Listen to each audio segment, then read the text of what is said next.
I'm really delighted to be here. Unlike many of the other presenters, this is my first trip to Korea, other than changing planes in the airport a few times.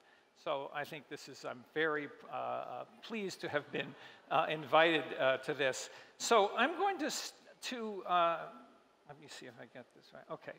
So this is basically what I was asked to do. The future of jobs, a publication, predicts a loss of 5 million jobs due to robots and artificial intelligence. So my first thought was that didn't seem like such a large number, but we have heard much bigger numbers, 3/4 of jobs, so many jobs will exist that don't exist now, et cetera. So that was a lot. There's been an emphasis on that. So the question is how extensive and what is the nature of that loss, if there is a loss. How can government adopt appropriate systems and policies that can solve this job reduction problem? So that's the broader question, and that's what we're dealing with in this panel. My particular focus really is on higher education, and in particular on low-income students. Now, we've heard a lot today from Boeing, from Google, from Intel, from Stanford, from Northwestern University, from Helsinki University. These are elite institutions in our society. And when nobody likes to make a prediction, I will make this prediction. I think those institutions, those types of institutions, will thrive in this change. They will be able to figure out how to deal with these technological changes. I think if you listen to the people today, you would have confidence in that.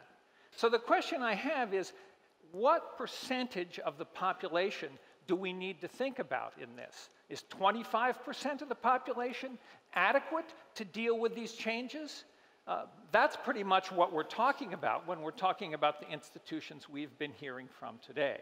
So I want to ask you, listen to these presentations for the rest of this conference, and ask who in your society is going to be touched by these changes, the elite or everybody?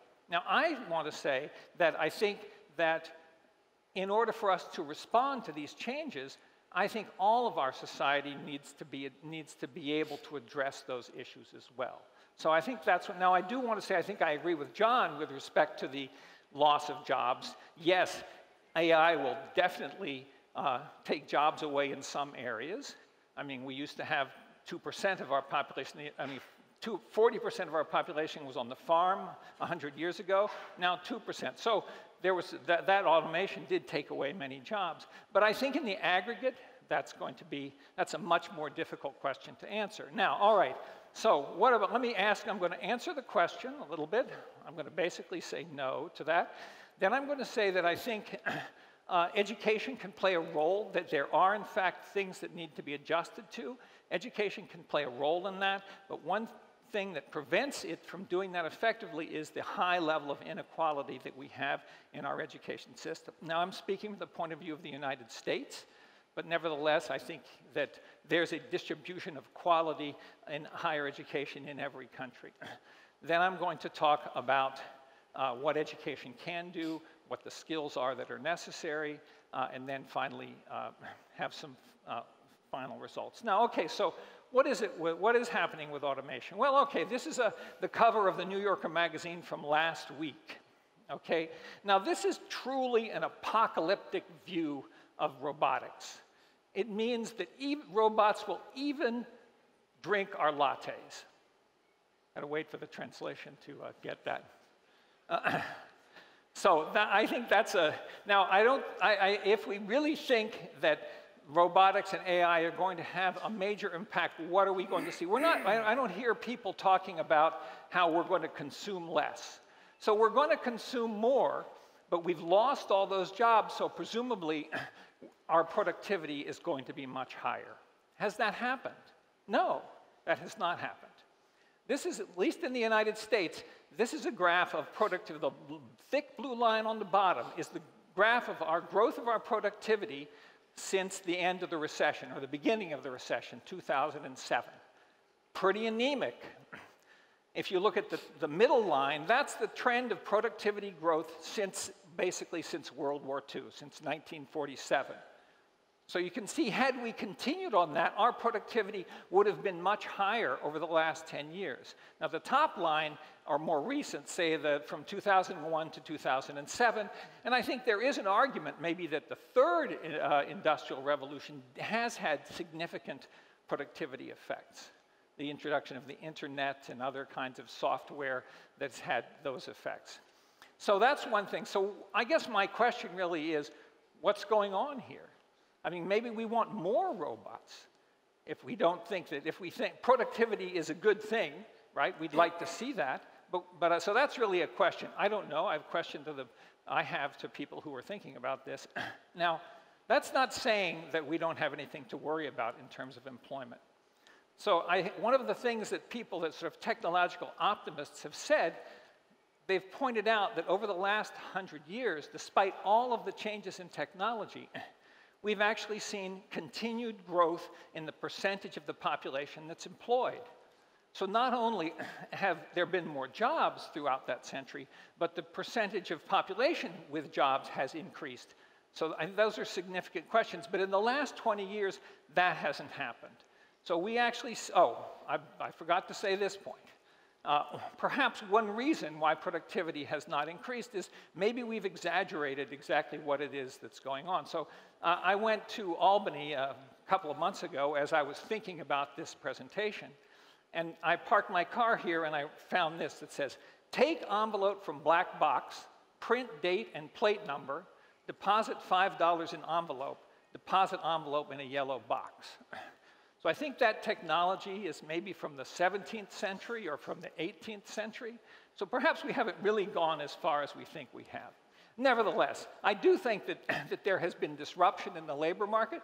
As I said, we've now seen drops in labor force participation rates. So this is definitely a concern. And one might think that the introduction of AI or the growth of that has caused that, right?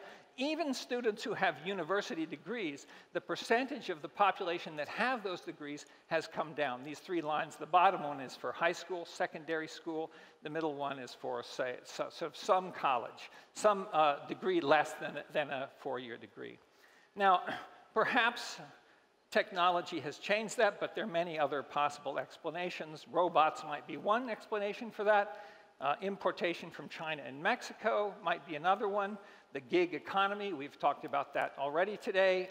The tax code may discourage work in some cases. Educational inequality, wealth inequality, baby boomers, the retirement of the baby boom population, and finally, offshoring, or when Boeing decides that they're going to produce offshore, or when we see companies that go to Mexico or else to produce there. Now, I'm not going to talk about any of that. Those are certainly issues. There's a controversy and questions in the United States that, about all of those questions. But the question I think we have is, we want to make sure that the decline in labor force participation is not because there are jobs there and workers do not have the jobs that are the skills necessary for those jobs. That's the question I've got to do. Now, certainly I think education can address these things. It can't do it alone. Now, let's just look at what happens. These are personal earnings. The top line is for a bachelor's degree or for a four-year university degree. The bottom line is for students who only have a secondary school degree. So we can see that in terms of the earnings, in terms of the benefit, the financial benefit of these degrees, they are strong. They continue to be strong, although the earnings aren't really growing, so that may be something to be concerned about. But so we might say, well, let's have more students complete higher level degrees. That might be a good point, but one thing that stands in the way of that is that our education system is very unequal. Now, actually, if you saw this presentation before, President Shapiro talked about the Raj-Chetty data, and he made the point that students from the lowest tenth of the income distribution who go to the most elite schools have a 52% chance of rising to higher levels. Well, that's a good point, but we have to look at how many of those low-income students actually have access to this. Now, this is a chart about the Ivy League, what we call the Ivy Plus, Ivy League, Chicago, Stanford, MIT, and Duke. Probably many of you attended those institutions, and if not, you probably want your children to go to those institutions. I don't think any of you would say that these institutions are not capable of responding to the changes that we're facing. So good, we have the answer. Well, 14.5% of the students in those institutions come from the top 1% of the income distribution. So if you're rich, you have a good chance of going. And what about this? 13.5% come from the bottom 50%. Just think about that. More students come from the top 1% who go to the Ivy Plus institutions than from the bottom 50%. So yes, if you come from the bottom 50% and you're lucky enough to get into those institutions, yes, that's great, but there are very few who do that. What do we do about that? This is a bit of a different, that's sort of an extreme case, but this this shows some different institutions. Harvard, one of the Ivies, UC Berkeley, which is a very selective public university, SUNY Stony Brook, which is a less competitive or less selective public university, and Glendale Community College. You can see here, this graph shows the 1, 2, 3, 4, 5. Those are the parents' income quintile. So the parents come from the lowest quintile of the population. And so you can see here, there's a stratified situation, right? If you're low income, you're more likely to go to a community college. Now, let me say a little bit about a community college. I am, after all, the director of the Community College Research Center. Community colleges are basically two-year institutions. They do two things. They train people in specific occupational preparation, and they also train students or educate students who want a four-year degree, so they're going to go there for 2 years, and then they'll transfer. But the crucial thing about that is that these are the institutions that enroll more low-income students. So what I want to say is if we think that all of the population needs to be able to address and respond and adapt to the changes we're talking about, it's institutions like community colleges that we need to think about. Now, community colleges are somewhat unique, but certainly in Korea and other countries who are here, have institutions designed to train people for occupational or technical skills. And presumably, I would guess that those are the types of institutions that lower income students tend to go to. All right, this is something else. This shows the amount of money that's spent. How much are we spending? So this is complicated, but the left-hand graph are the private research universities, and the right-hand one are the public community colleges. Look at the dark blue.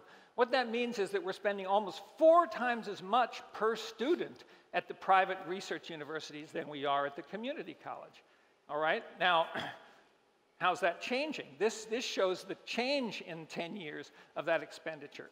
So we have a system where the more high-income students you have in that institution, the more money you spend on that. And that inequality or that change in financing is actually getting worse. So go back to the point. If we think that all of society, that all of our students need to be able to address these changes, and that means that we need to look at the institutions like community colleges. Nevertheless, they have the least funding, and that funding is declining relative to others. All right, now, despite that, community colleges are a good investment for students. You can see that it makes sense for them to go to community college. Their earnings will rise, will be higher than if they didn't. But the problem is since they have so little funding, they don't have the services to really allow students to stay. So only about 1/3 of community college students actually get a degree in 6 years. Now, I don't know your situation in Korea or other places, but nevertheless, if you have a set of institutions that enroll students with lots of problems and that come from less resources, and you don't invest in those, this is the result that you're going to get. Now, we've written a book that talks about what to do about completion. But just to end up here, I want to emphasize the types of skills that are necessary. Yes, we need to get students to the end, and if we could get more of those students to graduate from those institutions, that would be, I think, go a long way towards addressing the issues we're talking about today. But at the same time, we need to think about what skills are that ought to be taught. Now, what I'm going to say, I think, has been said several times today already, so we don't have to say too much. But there's been several speakers who've talked about the difference between specific skills that train you to work. Now, that's also maybe in occupational areas, but President Shapiro also talked about that as an economist, versus more general skills, soft skills, entrepreneurial skills. And what they do, though, is that they allow you to adapt to changes that take place. So if the jobs that we have today won't exist 10 years from now, what is it that we're going to learn? Whatever skills that we learn today will no longer be useful. So we need to teach skills that allow people to adapt to that. Now, just in the last 2 months, there have been 3 books published that sort of make the idea that the general skills, or what we call liberal arts education, is in fact the best preparation for employment. You can do anything. Surprising power of a, quote, useless liberal arts education. A practical education, why liberal arts majors make great employers, and finally, maybe this person should have been invited to this, robot-proof higher education in the age of artificial intelligence. So, I think these make the argument that we've been hearing all day. The problem is, if you read these books, once again, it's going to be in the types of institutions that enroll higher income students, not all students. I think you've probably seen these types of, I like the one on the left, which is from the Future of Jobs survey, the one that predicted there would be $5 million loss. And I think if you look at these things, you'll see that that same report calls for the types of skills that robots are not likely to have. Right? There's other research which talks about the importance of cognitive skills. This isn't just something that we seem to think, it's something for which there's actually research.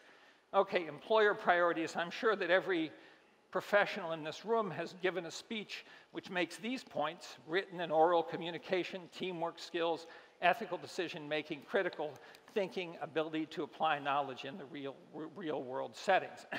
So these are the types of skills that presumably employers are asking for, and certainly if these comes from surveys, so yes, that is indeed what they're saying. And once again, they're the types of skills that allow students to adapt. Now, there is some evidence about this. These are the light blue lines are, this graph follows students' earnings trajectory over their life. It goes out 11 years after college entry. So the light blue line shows the trajectory of students who get a certificate, which is a specific occupational degree, without very much soft skills. Whereas the dark blue line is for students with an associate degree, and those have a larger content of soft skills or liberal arts skills. You can see the difference here is that if you get a certificate, yes, your earnings go up, but they don't continue to go up.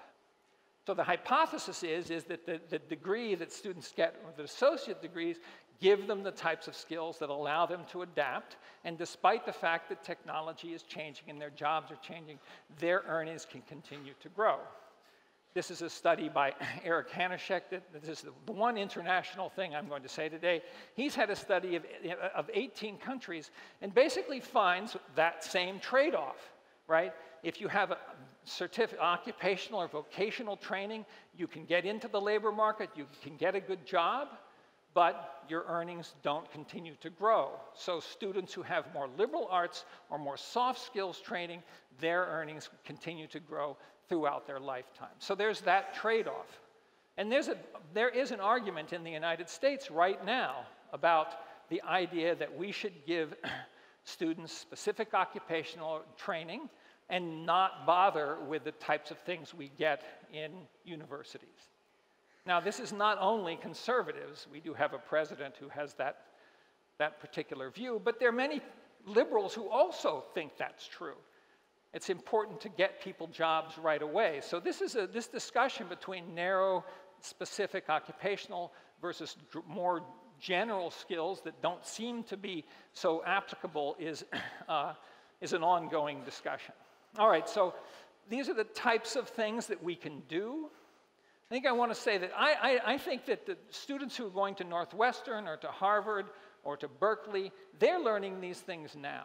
So the question really is, how is it that we can incorporate this type of education into the type of institutions or the type of education that students, lower income students now get to prepare them specifically for work. We have to combine those, and these are just some things, educational experiences that teach them to solve problems with people whose views are different from their own. Ethical issues and public debate's important in their field.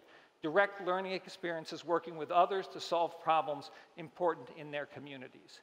So the question is, how can we incorporate those types of skills, those types of experiences into the education that all of our students get? So I do think that there are solutions to this. We need to think about the funding. If we want this to happen, we can't underfund these types of colleges and post-secondary institutions. We certainly have to be concerned about completion, as I said, but then also these types of ideas basically call for a different type of design, a different type of pedagogy. But I think that's not unknown. We know what that is, and in fact, we're doing it for the most part, I think, in our elite institutions. It's these types of institutions where we don't have that. So just to conclude, so I do think that technological change, the growth of AI, et cetera, will cause disruption, but I don't think it will be massive job loss at the absolute level. But there are problems with skills and the labor market that will be exacerbated by emerging technology, and post-secondary education has a crucial role to play, although it can't do it alone. We have been talking about the importance of general or soft skills for many years. The changes that we're now seeing will only make those skills more important. But let's not develop a system in which we have general and soft skills for the high-income students and focus on narrow and more specific vocational skills for low-income students. That will only increase the inequality and stratification of our education system. We need to apply those principles to community colleges or similar institutions, as well as to elite and selective universities. We must find a way to combine the teaching of vocational, occupational, specific, general, and soft skills at all levels of the education system. I think we know how to do that. We need to be willing to recognize the underlying problems and be committed to a solution and willing to make the investment. Thank you. Thank you very much.